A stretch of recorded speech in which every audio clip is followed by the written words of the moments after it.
Thank you for joining us today on Earthfile. Welcome to the program. I'm Ayola Kasim.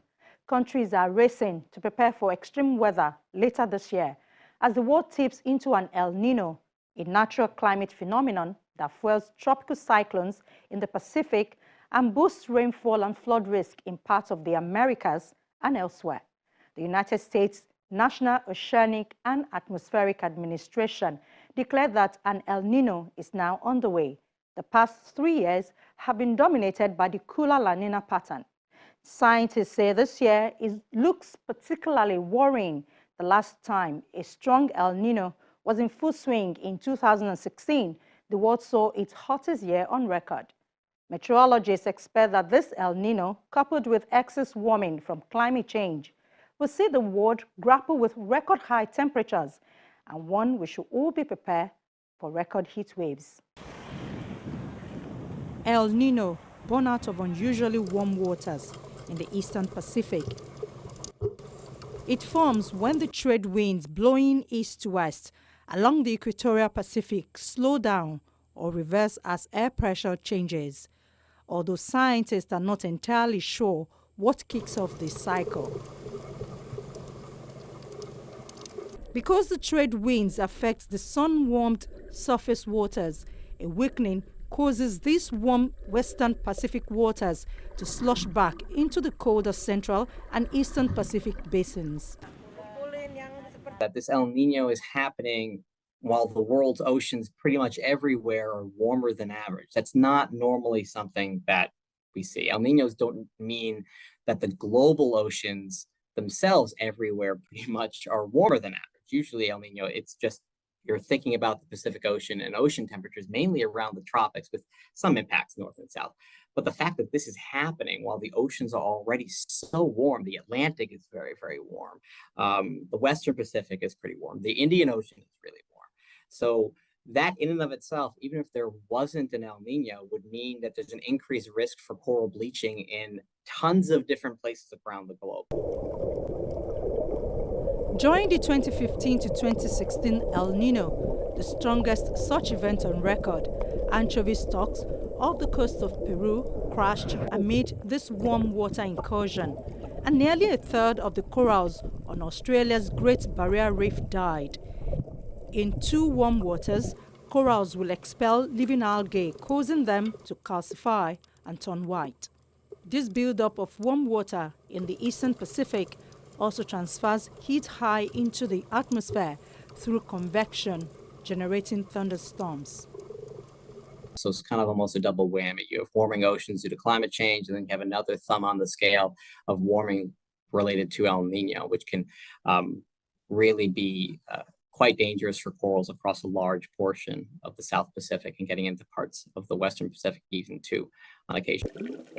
This shift in storm activity affects the current of fast-flowing air that moves weather around the world, called the subtropical jet stream, pushing its path southward and strengthening it out into a flatter stream that delivers similar weather along the same latitudes. El Nino is not like a storm. El Nino is not going to hit you on Tuesday. El Nino is all about changing the kind of patterns that weather plays in. So when we talk about a moderate or strong event, that's basically saying that El Nino has a stronger influence on creating the atmospheric patterns that might stay around a while for a period of time. So the stronger an El Nino, that usually means the more consistent impacts that we would normally see during an El Nino. During an El Nino, the southern United States experiences cooler and wetter weather, while parts of the United States West and Canada are warmer and drier. Hurricane activity falters as the storms fail to form in the Atlantic due to changes in the wind, sparing the United States. But tropical cyclones in the Pacific get a boost, with storms often spinning toward vulnerable islands. Some parts of Central and South America experience heavy rainfall, although the Amazon rainforest tends to suffer from drier conditions. And Australia endures extreme heat, drought and bushfires.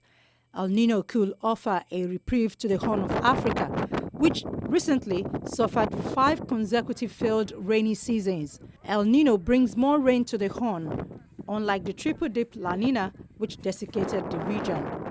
Historically, both El Nino and La Nina have occurred about every 2 to 7 years on average, with El Nino lasting 9 to 12 months, La Nina, which takes hold when waters are cooler in the eastern Pacific, can last 1 to 3 years. How climate change might be affecting El Nino is a very big research question. While climate change is doubling down on the impact from El Nino, layering heat on top of heat, or excess rainfall on top of excess rainfall, it's less clear if climate change is influencing the phenomenon itself. Scientists are not sure whether climate change will shift the balance between El Ninos and La Nina, making one pattern more or less frequent. If ocean temperatures are rising across the board, it is likely the cycle will change, scientists say, as the basic mechanics behind the phenomenon stay the same. Now, the interesting thing with El Nino and La Nina is that it doesn't necessarily create more extreme weather that happens in a given year. The difference between El Nino and La Nina is that we might have a better idea of where that extreme weather is going to happen.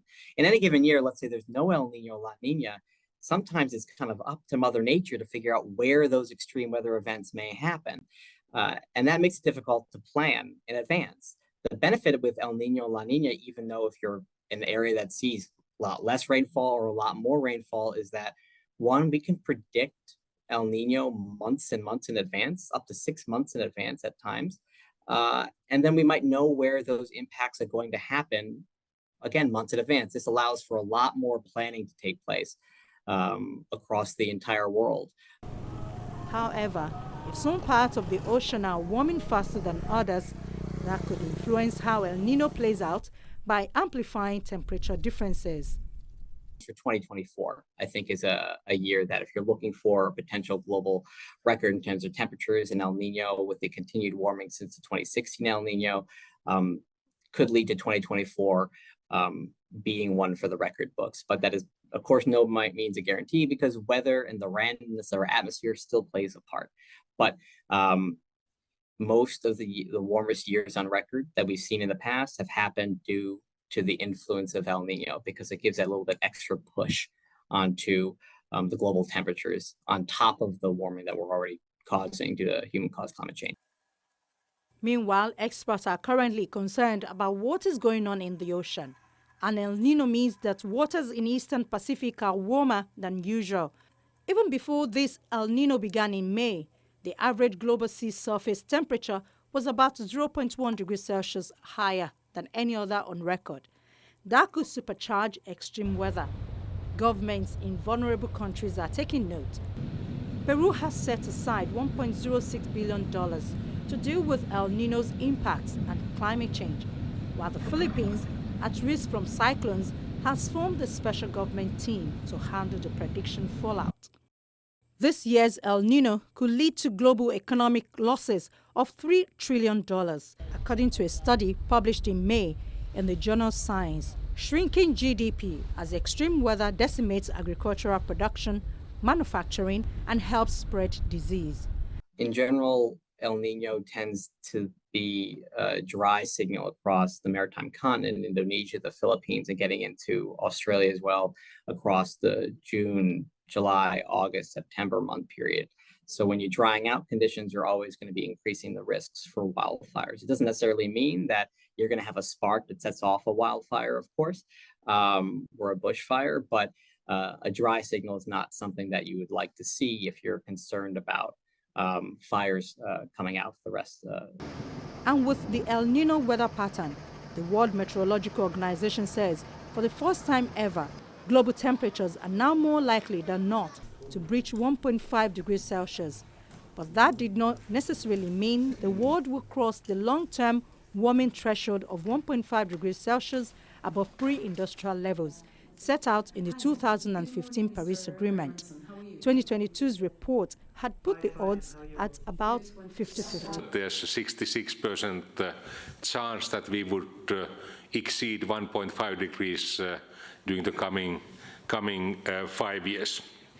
and there's 33% probability that we would see the whole coming 5 years exceeding that threshold 1.5 degrees, which is of course not very likely to happen. It's practically sure that we will see the warmest year on record during the coming 5 years once this La Nina phase is over. The likelihood of temporarily exceeding 1.5 degrees Celsius has increased over time. Between 2017 and 2021, for example, scientists estimated just a 10% chance of hitting 1.5 degrees Celsius. Unlike the United Nations Intergovernmental Panel on Climate Change's climate projections, which are based on future greenhouse gas emissions, the World Meteorological Organization's update provides more of a prediction-based long-range weather forecast. It's a conclusion that we haven't been able to limit the warming so far, and we are still moving in the wrong direction. The WMO also found a 98% chance that one of the next 5 years will be the hottest on record, surpassing 2016, which saw global temperature impacted by about 1.3 degrees Celsius of warming. And with the warming world comes a warning of an increase in conflict.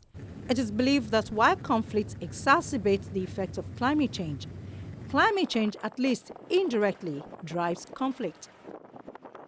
And as the climate crisis intensifies in the coming years and decades, more and more people will be forced to leave their homes as a result of everything from desertification to rising sea levels.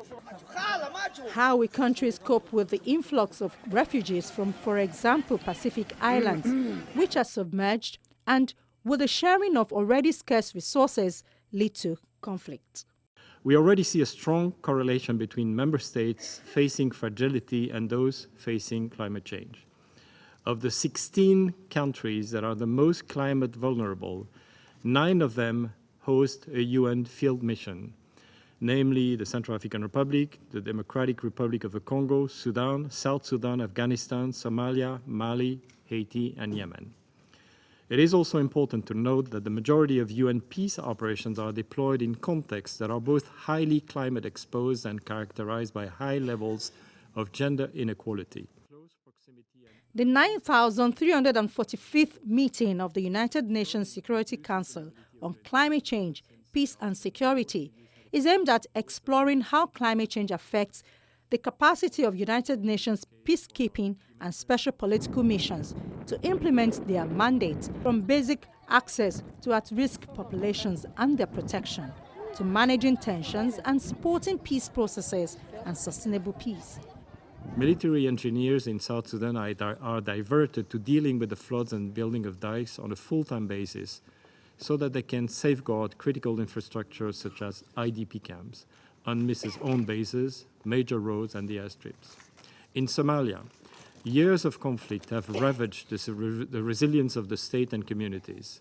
The current drought, the worst in 4 decades, compounds vulnerabilities and contributes to displacement, hunger and grievance.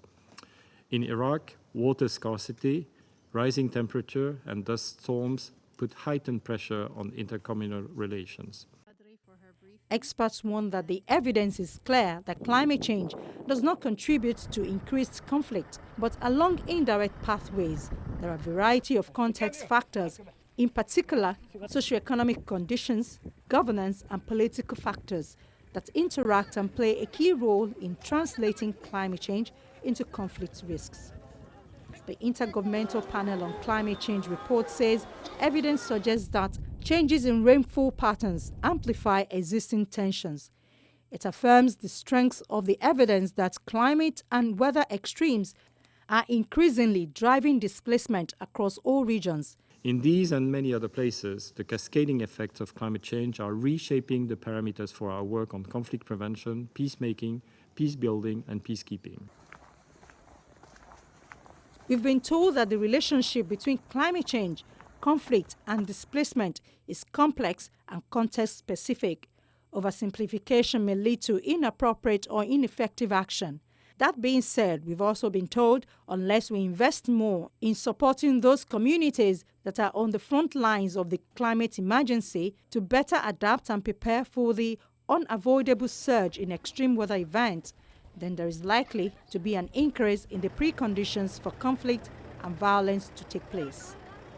We are at a moment in history where the world is at risk of dividing into blocs which compete for power and supremacy over each other, rather than cooperating to address the unprecedented challenges and existential threats that we all face. Unite to cooperate, or we will perish. According to the United Nations High Commissioner for Refugees, the UN agency mandated to aid and protect refugees, forcibly displaced communities and stateless peoples. In the past 10 years, the number of people forcibly displaced has climbed to a record 110 million people. The increase of around 19 million people to 108.4 million by the end of last year is the biggest annual jump on record. I think the official figure for 2022 is about 108 million. Then if you add the Sudanese and, give and take a few others, you reach 110 million. But I would say this is where we stand today. We have 110 million people that have fled because of conflict, persecution, discrimination, violence, often mixed with other motives, in particular the impact of climate change. You may recall just a couple of years ago, or maybe last year, when we announced that for the first time we had gone over 100 million displaced people. Well, already 10% more have been added to this figure. It's quite an indictment on the state of our world, if I may say, to have to report that. Solutions to these movements are increasingly difficult to even imagine, even put on the table. But because of all the things we are in a very polarized world where international tensions play out all the way into humanitarian issues. And this is really very, very worrying.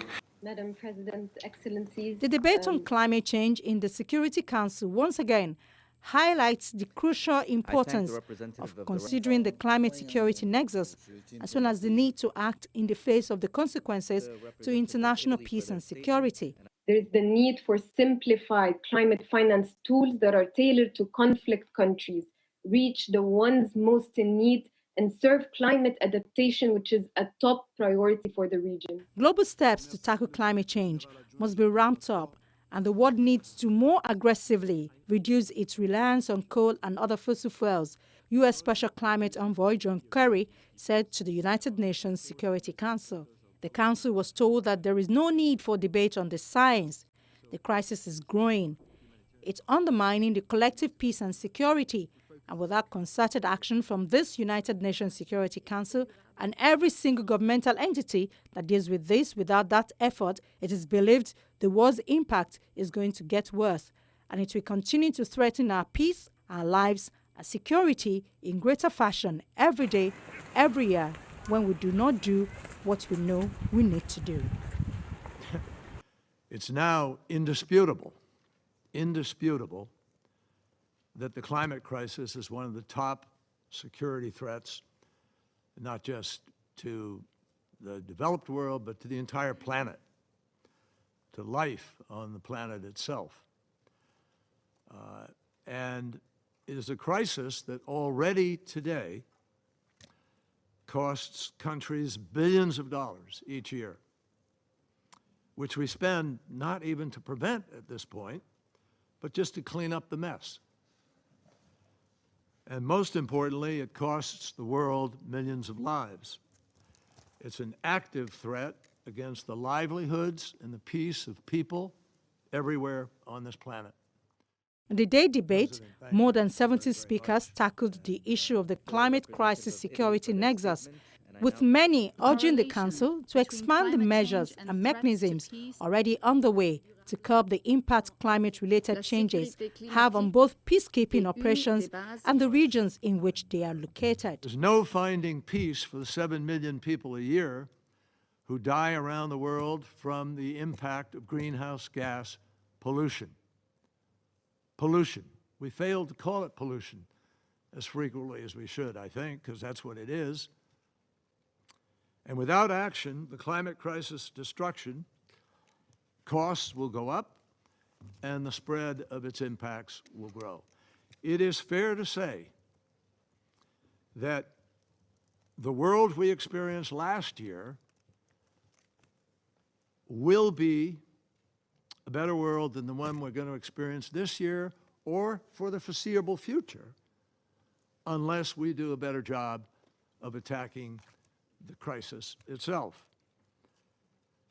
And the cost will rival the cost of many wars, even those being fought today. The Minister for Environment, Science, Technology and Innovation of Ghana says the strong link between climate change and international peace and security can no longer be denied or ignored. He called on the international community to harness global and regional instruments to reverse climate change and its security impacts. It is pertinent for us to have a convergence of views on the notion that in seeking to resolve conflicts, climate risk, where relevant, must be tackled as part of these peace efforts. Madam President, it is against this backdrop that I wish to highlight the following points, which we deem critical for addressing the climate change and its adverse impacts on global peace and security. First, the unprecedented security risks associated with climate change underpin our conviction that the Security Council, which is the primary body responsible for maintenance of international peace and security, has a role to play and should continue to find space on its agenda to discuss the issue and complement efforts in tackling it. Second, the Security Council can better integrate climate change into its peace efforts by encouraging special political missions to integrate and mainstream the climate perspective in mediation and peace negotiations. It is also useful to enhance the capacity of the UN peacekeeping missions to enable them to continuously assess climate-related risks and opportunities across UN early warning and planning processes and other prevention measures. Yet other delegates voiced their concerns that if the Council tackles climate change, the role of other forums specifically targeted for climate issues, such as the United Nations Framework Convention on Climate Change and the Paris Agreement on Climate Change, could be diminished. It brings up a very serious and potentially unsolvable problem regarding the encroachment of the Security Council into themes typically addressed by the UNFCCC and the United Nations Development Pillar. The Security Council, when performing its functions, may and should contribute by supporting efforts of host countries on the ground at their request to increase local resilience and build capacities. This does not mean that the Council has or should have a mandate to thematically and systematically address climate change.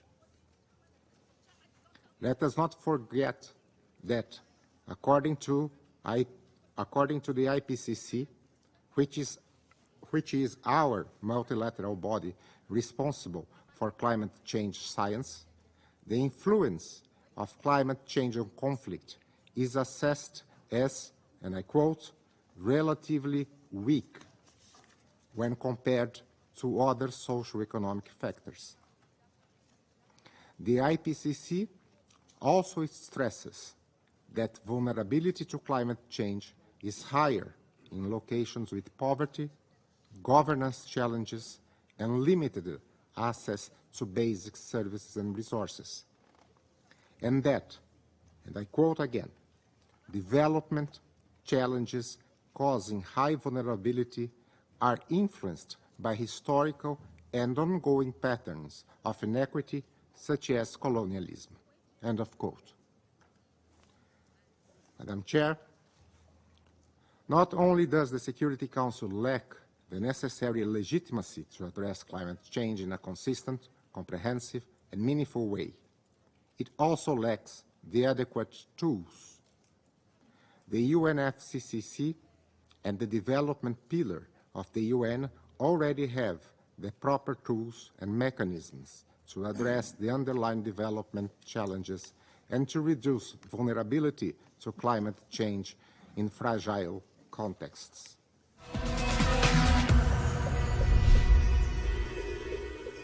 Climate change is affecting us negatively, destroying our food systems, infrastructure, and increasing the rate of insecurity. Spending on mitigation and adaptation measures is now more important than ever before. And with that, we end today's show. Thank you for watching. We hope to be back with you next week. In the meantime, our inbox, earthfile@channelstv.com, is available for all your comments and questions from all of us here in Lagos. It's bye for now.